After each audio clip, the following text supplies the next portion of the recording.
Po ang unang pagkakataon na nagbigay ng standing ovation ang live audience ng programa sa isang guest artist. Marie Lozano.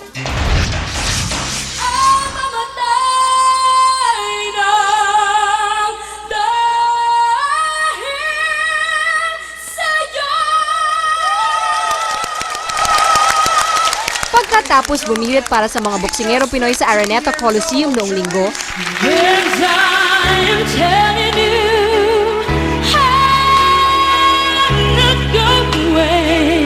muling napasabak si Charisse at napabilib din ang mga manonood ng Paul O'Grady show sa London.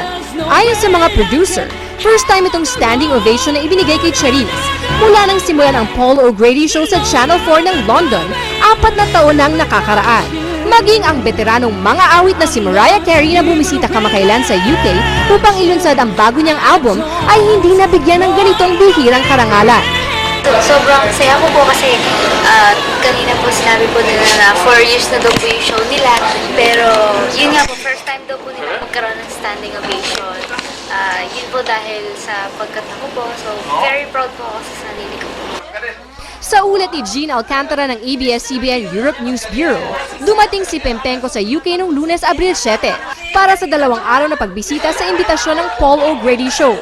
Matapos ang matagumpay niyang guesting sa Ellen DeGeneres Show sa Amerika at ang kanyang malaking fanbase sa YouTube.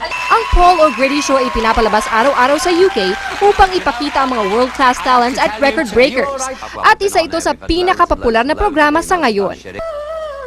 Namangha ang mga manonood na Briton sa makapangyarihang boses ng dalagita sa kanyang rendition ng And I Am Telling You I'm Not Going ni Jennifer Hudson at agad siyang binigyan ng standing ovation. Sinalubong din ng matinding palakpakan at pangalawang standing ovation ang pangalawa niyang awit, ang klasikong I Will Always Love You ni Whitney Houston. Proud din ang mga Pinoy sa London.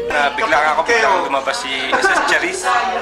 Bigla siya lumabas na talagang hangang-hanga kami, pati yung mga kasama namin British na nurses din.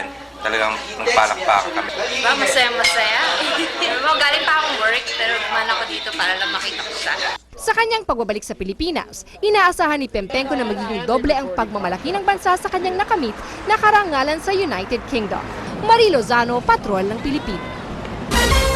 Nakabalik na kanina sa bansa ang batang singer na si Charisse Pempenko. Galing sa London si Charisse para sa kanyang guesting sa TV show na yon.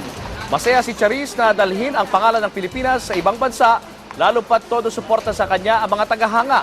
Sa kanyang pagbalik sa Pilipinas, nakatakdang gumawa ng album ang batang singer.